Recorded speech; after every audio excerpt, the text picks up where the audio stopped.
I need to compliment JP because he's got a really unusual talent, a great talent. I love him. But his talent is, and actually showed it to me tonight when he asked me if I was going to do the devotional. I said yes, and he made his eyes go all the way back in his head and all the way back around like this. It was really neat. Longer from go to heaven.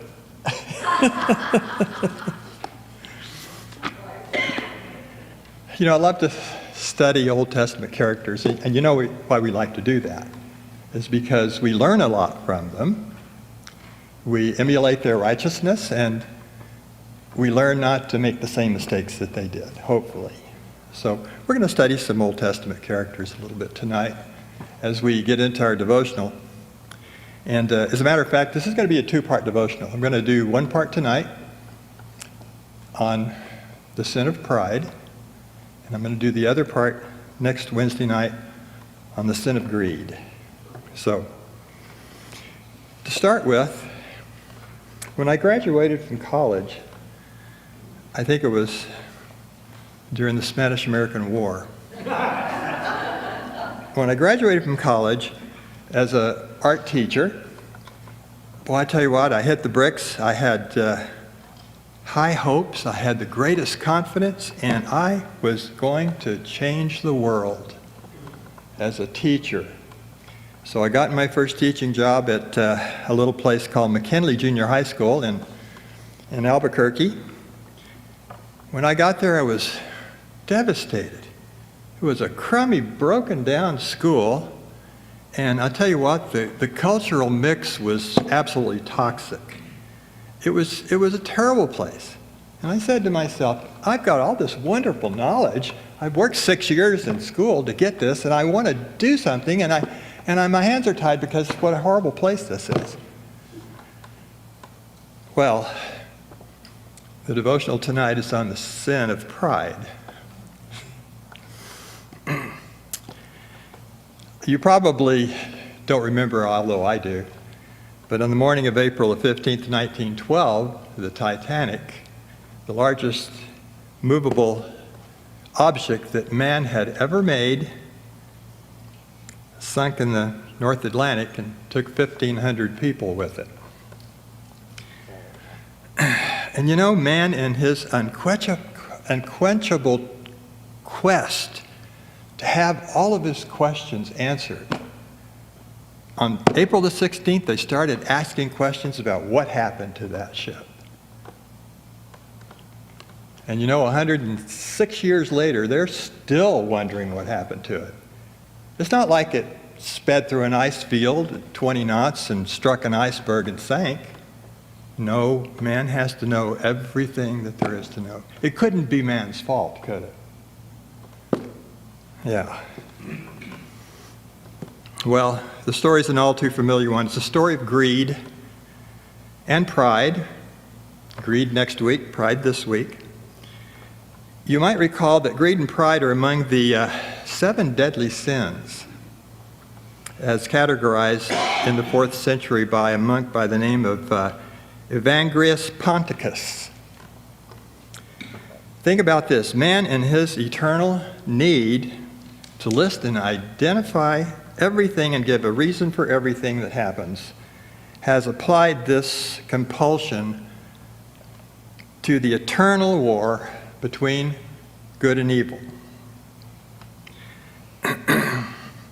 Man fell to temptation and was expelled from paradise, so it naturally follows that the flaws of fallen man can be identified and neatly placed in niches, an example of the problem that man has to overanalyze and identify everything involved with the human condition.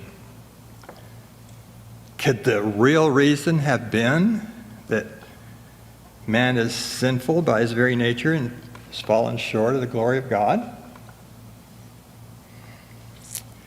You know, pride is the issue that we're going to be looking at this evening. And we're going to look at the story of 2 men. The first one tonight is a man by the name of Naaman. You know, there are going to be some interesting elements of the story regarding history, because we're going to be able to see some elements of these stories and see things that occurred in history that are very similar to what we're talking about. You know that there's no degrees of sin in the eyes of God,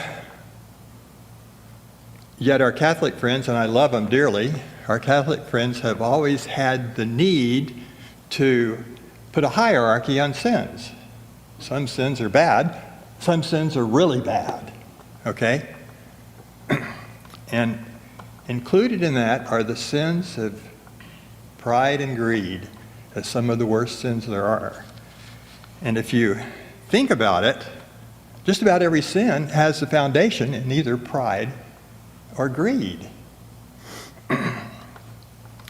Now, for the account of Naaman and the sin of pride, and I'd like to, if I can, because I brought the wrong Bible, see this print?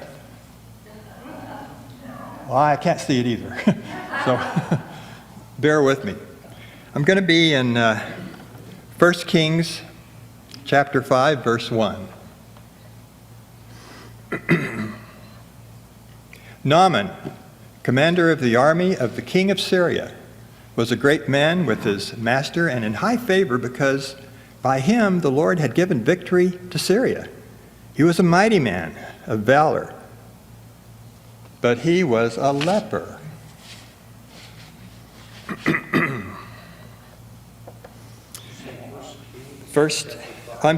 Did I say 1 Kings? 2 Kings. Yeah, I just wanted to be sure that you weren't following along because I sometimes miss a lot of stuff. Okay?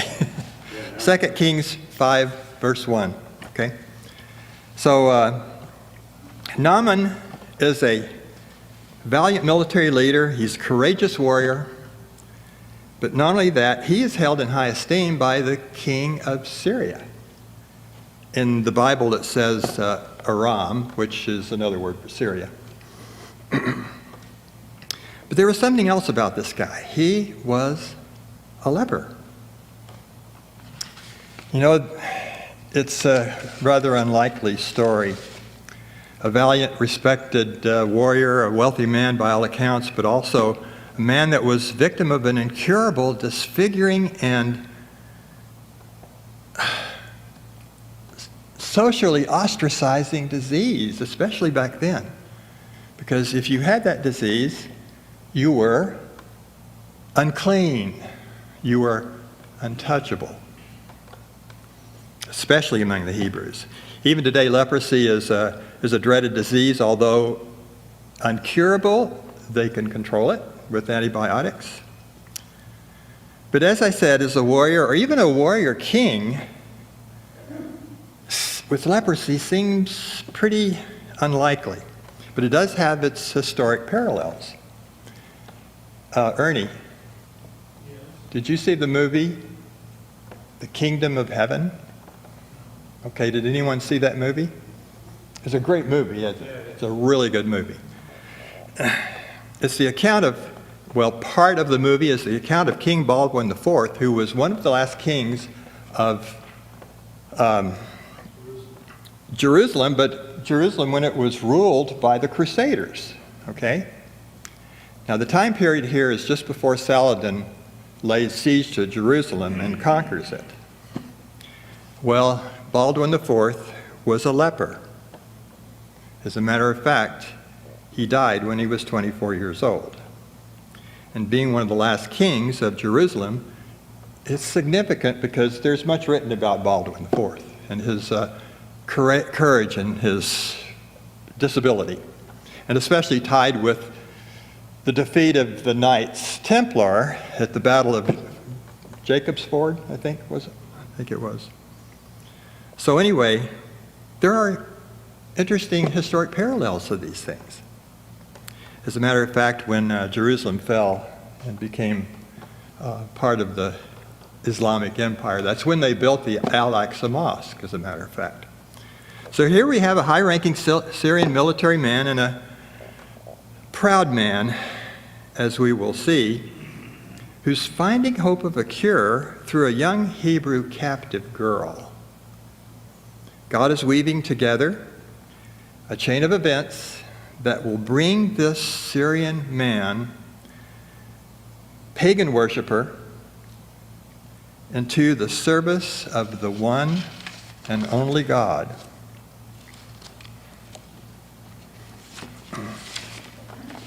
You know, we know Naaman as the Syrian man who lived in the 8th century BC, but we all know something or someone like him. A man who thinks that money will buy anything. Money will solve any problem. It will cure any ill. It will soothe any discomfort. It is the American way. You know, if you watch TV and you watch the commercials on TV with the lawyers, you know that money will cure anything. You know? Interact, need a check. Interact, need a check. I'm not going to give the phone number because it might be advertising. How about we'll take care of everything that you have from A to Z. Even our country thinks to solve our problems, we can just take a pallet of money and throw it across the seas, and that will solve our problems. Money will cure anything. But the story of Naaman is also a very personal and emotional story. It's the story of a great, big, powerful man who is touched by the faith of a child. So Syria raided the fringes of the northern kingdom from time to time, and not only did they take valuable things, but they took slaves. And one of the slaves that they took turned out to be the servant of Naaman's wife. Okay, and we're going to read about her in chapter 5. Okay, 2 Kings 5, verses 2 to 5. Now the Syrians, on one of their raids, had carried off a little girl from the land of Israel, and she worked in the service of Naaman's wife. She said to her mistress, "Would that my lord here with the prophet who is in Samaria, he would cure him of his leprosy." So Naaman went in and told his lord, "Thus and so spake the girl from the land of Israel." And the king of Syria said, "Go now, and I will send a letter to the king of Israel." So he went, taking with him 10 talents of silver, 6,000 shekels of gold, 10 changes of clothes. And he brought the letter to the king of Israel. And by the way, the Ryrie Bible says that that was probably equivalent in today's money of about $5 million. So off he goes with the letter from the king of Aram, a royal entourage, and all this money. He travels from Syria to the capital of the northern kingdom, which is Samaria. And here's a man who is, on the surface, has everything that anyone would ever want to impress the king of Israel. He possesses a grand entourage, money and silver and gold, and a letter of introduction from the king of Aram. No doubt Naaman is a proud man. He's proud of his accomplishments. He's proud of his connections. He's proud of his power and his influence. In the 8th century BC, there was no scientific absolutes. The spiritual world and man's world were very close. The power of the gods was much simpler and stronger and intense than it is today. Quite simply, with the right approach and the proper gifts, miracles were possible. And not only possible, but were expected, especially from a person of great wealth and influence. After the trip from Syria to the capital of Israel, Samaria, the proud Naaman announced his appearance to the king of Israel. A letter was presented. However, the response was not what he expected. Verse 7. And when the king of Israel read the letter, he tore his clothes and said, "Am I God to kill and to make alive, that this man sends word to me to cure a man of his leprosy? Only consider and see how he is seeking a quarrel with me." Well, Elisha here appears for the first time in verse 8. But when Elisha, the man of God, heard that the king of Israel had torn his clothes, he sent to the king, saying, "Why have you torn your clothes? Let him come now to me, that he may know that there is a prophet in Israel." We're not told in this account the name of the king of Israel, but I did a little bit of research, and I came up with the name of King Joram, who ruled in the 850s BC. Could be him, might not be him. The events leading to a cure for Naaman and how pride almost cost him everything. Elisha is a wise and godly man. He is a prophet and advisor to the king of Israel. He speaks the words that God tells him to tell his people. Now, here's an opportunity to demonstrate the greatness and power of God. Here's an opportunity to make a believer out of an unbeliever.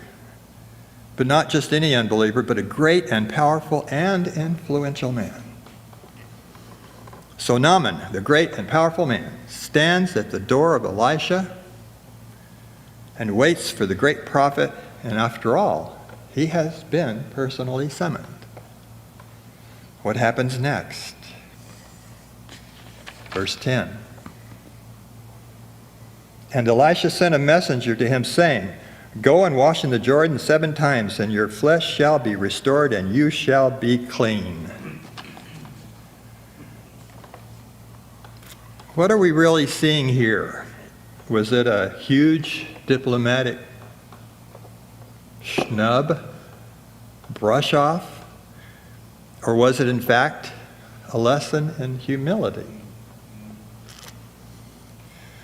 Humility at times is a very bitter pill to swallow. In verse 10, Naaman gets a message from Elisha and sparks the flame of his pride.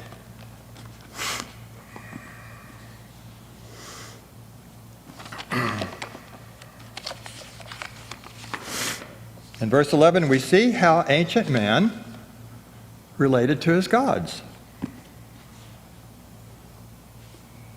But Naaman was angry and went away, saying, "Behold, I thought that he would surely come out to me and stand and call upon the name of the Lord his God and wave his hand over the place and cure the leper."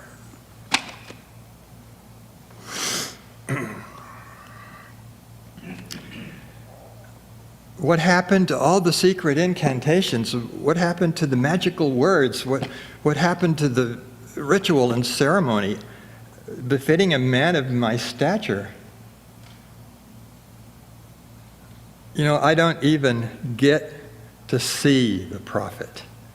I get a servant who says, "Go wash in a muddy river." And not just wash, but go back 7 times.